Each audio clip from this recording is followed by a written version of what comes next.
अस्सलाम वालेकुम, आप देख रहे हैं उर्दू पॉइंट। मेरा नाम दानिश हुसैन। मुल्क भर में अंधेरे का राज है। मुल्क में एक बार फिर से बड़ा ब्रेक डाउन है। वजूहात क्या है इस ब्रेक डाउन की? कहां कहां लाइट नहीं है, कब तक ये बिजली बहाल होगी, इन सारी बातों पर रोशनी डालेंगे। लेकिन सबसे पहले ये जानना जरूरी है कि ग्राउंड रियलिटी क्या है। इस वक्त बिजली से जितने भी कारोबार वाबस्ता हैं, चाहे वो बिल वाबस्ता हो या बिल वास्ता, वो सारे मुंजमद होकर रह चुके हैं। कंप्यूटर ऑपरेशन तमाम तर रुक चुका है। Data entry, computer verification, ATM machines, petrol pumps, हत्ता कि अस्पताल के जो इक्विपमेंट्स हैं वो भी बंद हो चुके हैं।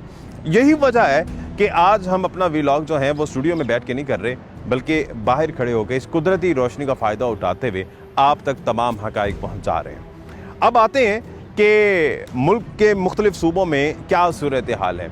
तो सबसे ज़्यादा जो मुतासिर हुआ है वो बलूचिस्तान और पंजाब। कराची की अगर हम बात करें तो कराची जैसा बड़ा इंडस्ट्रियल सिटी 90% बंद है। तमाम तर ऑपरेशन रुक चुके हैं और बिजली ना होने की वजह से एक मुकम्मल ब्लैकआउट है सुबह 7 बजे से अब तक।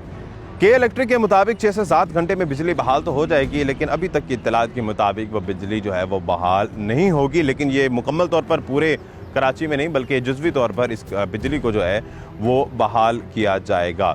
सुबह बलूचिस्तान की बात करते हैं तो कोयटा समेत तमाम तर जगहों पर जो है वो बिजली बिल्कुल बंद है और गुद्दू से लेकर कोयटा तक जो मेन ट्रांसमिशन लाइन है वो रुक चुकी है और उसकी वजह से जो बिजली है वो वहाँ पर ख़त्म है।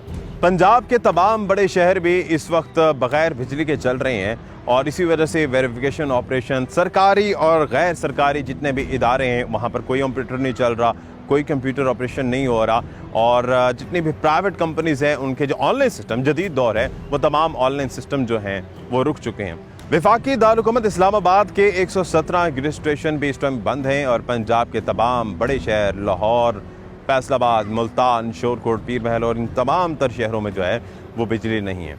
अब आते हैं सरकारी सतह पर क्या स्टेटमेंट है। सरकारी सतह पर वज़ीर तवानाई खुर्रम दस्तगीर कहते हैं कि सर्दियों में चूँकि तलब कम होती है इस वजह से ग्रिड स्टेशन को रातों को बंद कर दिया जाता है। लेकिन ये शायद मुतज़ाद इतलात भी हो सकती हैं, क्योंकि हमारी इतलात के मुताबिक इस वक्त पाकिस्तान में 6000 मेगावाट का शॉर्टफॉल मौजूद है। 6000 मेगावाट की अगर अभी भी किल्लत है तो फिर तलब तो कम ना हुई, तलब तो बल्कि रसद से 6000 मेगावाट ज़्यादा हुई। तो ऐसे में अगर रात को बंद भी होते हैं ग्रिड स्टेशन तो उसका अल्टरनेट क्या है ये अभी तक नहीं पता चला। अलबत्ता NTDC जो है वो बिजली बहाल करने के लिए तगदो कर रहा है और कोशिश कर रहा है और कहा यह जा रहा है कि 27 घंटे लगेंगे पाकिस्तान में दोबारा बिजली को बहाल करते हुए और जुज़वी तौर पर यह बिजली बहाल होगी। अगर ये मुकम्मल इकट्ठी बिजली बहाल करते हैं तो वो नुकसान हो सकता है, क्योंकि एक इतना बड़ा सिस्टम और उसको जब दोबारा से बिजली फराहम करेंगे तो उसके लिए इतना कंट्रोल करना जो है वो ग्रिड स्टेशन के लिए वो मुश्किल हो जाएगा। इसलिए इसे मरहलावार या जुज़वी तौर पर बहाल की जाएगी। अलबत्ता नेपरा ने भी इस शॉर्टफॉल का और बल्कि ब्रेक डाउन का नोटिस लिया है और खोज लगाने की कोशिश की जा रही है कि असल वजह क्या है जिसकी वजह से ये ब्रेक डाउन हुआ है। अब आ जाते हैं कि इसकी टेक्निकल वजह क्या है। हमारी कुछ एक्सपर्ट से बात हुई तो उन्होंने एक चीज़ बताई कि हमेशा आपने नोट किया होगा कि जनवरी में बिजली का शॉर्टफॉल होता है। ये जनवरी में बिजली का शॉर्टफॉल इस वजह से होता है कि जनवरी के महीने में पाकिस्तान में अमूमन धुंध रहती है।